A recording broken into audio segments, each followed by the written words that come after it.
नहमदुहु व नुसल्ली अला रसूलिहिल करीम अम्मा बाद फौज बिल्लाहि मिनश शैतानिर रजीम बिस्मिल्लाहिर रहमानिर रहीम। सिलसिला सीरतुन नबी किस्त नंबर 6।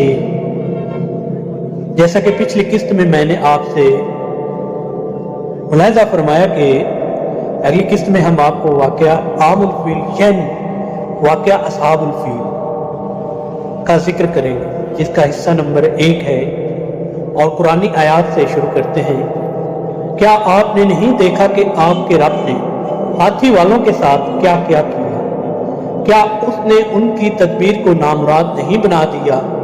अल्लाह ने उन पर परिंदों अबाबील के झुंड भेजे जो उन पर किंगर मिट्टी की कंकरियां फेंकते थे। इस तरह अल्लाह ने उनको खाए हुए भूसे की तरह कर दिया। सूरत अल-फील आयत नंबर 1 से 5। ये वाक़या असहाबुल फील हजरत मोहम्मद मुस्तफ़ा सल्लल्लाहु अलैहि वसल्लम की विलादत मुबारक वाले साल यानी 571 ईस्वी में पेश आया, जब यमन का हबशी निजाद ईसाई हुक्मरान अबर्रा बिन अशरफ 60,000 फौज और 13 हाथी लेकर खाना काबा को गिराने के इरादे से मक्का मुकर्रमा पर हमला आवर हुआ। अबर्रा बिन अशरफ आगाज में इस ईसाई फौज का एक सरदार था जो शाह अबशा ने यमन के हमीरी नस्ल के यहूदी फरमारवा यूसुफ ज़ूनवास के ईसाइयों पर जुल्म सितम के बदला लेने को भेजी, जिसने 525 ईस्वी तक इस पूरे इलाके पर हबशी हुकूमत की बुनियाद रखी। अबर्रा बिन अशरफ रफ्ता रफ्ता तरक्की की मनाजिल तय करता हुआ बिला आखिर यमन के का खुद मुख्तार बादशाह बन बैठा, लेकिन कमाल चलाकी से उसने बराए नाम शाह हबशा की बालादस्ती भी तस्लीम किए रखी और अपने आप को नायब शाह हबशा कहलवाता रहा। अबर्रा एक कट्टर मुतहस्सिब ईसाई था। अपना इक़्तिदार मजबूत कर लेने के बाद उसने अरबों में ईसाइयत फैलाने की सोची। चूंकि वो इरादा रखता था कि अरबों की तिजारत पर कब्जा जमाना, उसका मकसद के लिए उसने यमन के दारुल हुकूमत सना में एक अजीम शान कलीसा यानी गिरजा तामीर कराया, जिसे अरब और रखीन अल-कलीस और यूनानी अकलीसिया कहते हैं। इस कलीसा की तामीर से उसके 2 मकासद थे।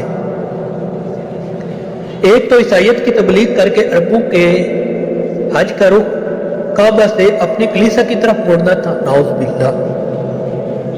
और अगर वो ऐसा करने में कामयाब हो जाता तो उसका दूसरा नतीजा ये निकलता कि अरबों की सारी तिजारत जो अभी तक नकाबा की वजह से अरबों के पास थी, वो यमन के हबशी ईसाइयों के हाथ आ जाती।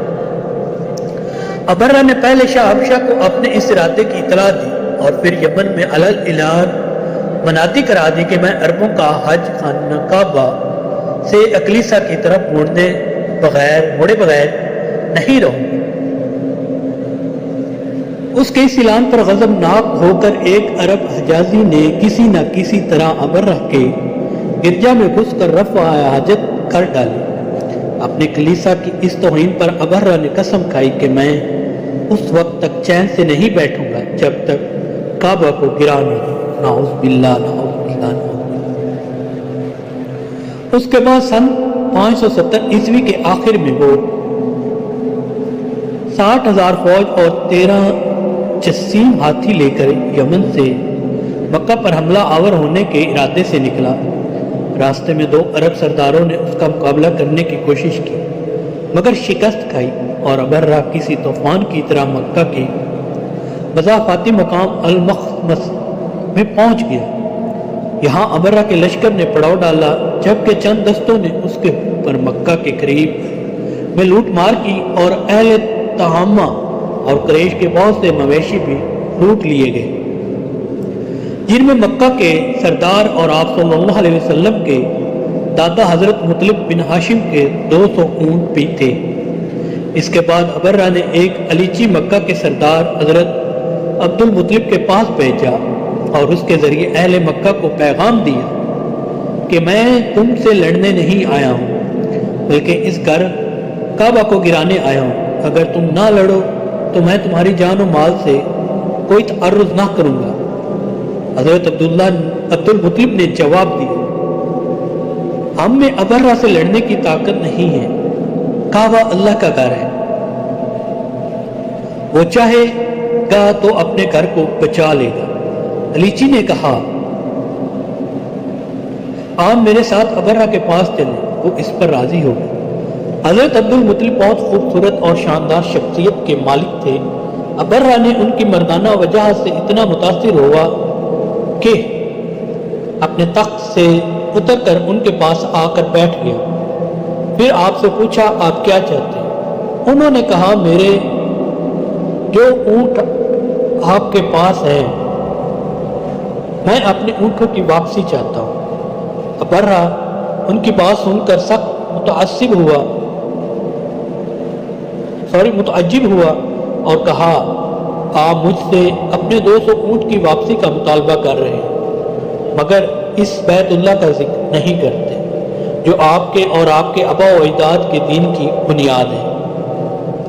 میں اسے گرانے آیا ہوں مگر آپ کو اس کی کوئی فکر ہی نہیں۔ یہ سن کر حضرت عبد المطلب نے کہا کہ ان اونٹوں کا مالک میں ہوں، اس لیے آپ سے ان کی واپسی کی درخواست کر رہا ہوں۔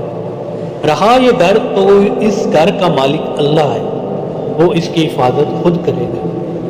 ابرہ نے متکبرانہ انداز میں کہا، کعبہ کو اب آپ کا اللہ بھی مجھ سے نہیں بچا سکے گا۔ حضرت عبد المطلب نے جواب دیا، یہ معاملہ آپ جانے اور اللہ، لیکن یہ اس کا گھر ہے اور آج تک اس نے کسی کو اس پر مسلط نہیں ہونے دیا۔ یہ کہہ کر وہ ابرہ کے پاس اٹھ گئے اور ابرہ سے واپس لیے گئے اونٹ لے کے مکہ آ گئے۔ یہ واقعہ اصحاب الفیل ابھی جاری ہے، ملتے ہیں اگلی قسط میں۔ اللہ حافظ۔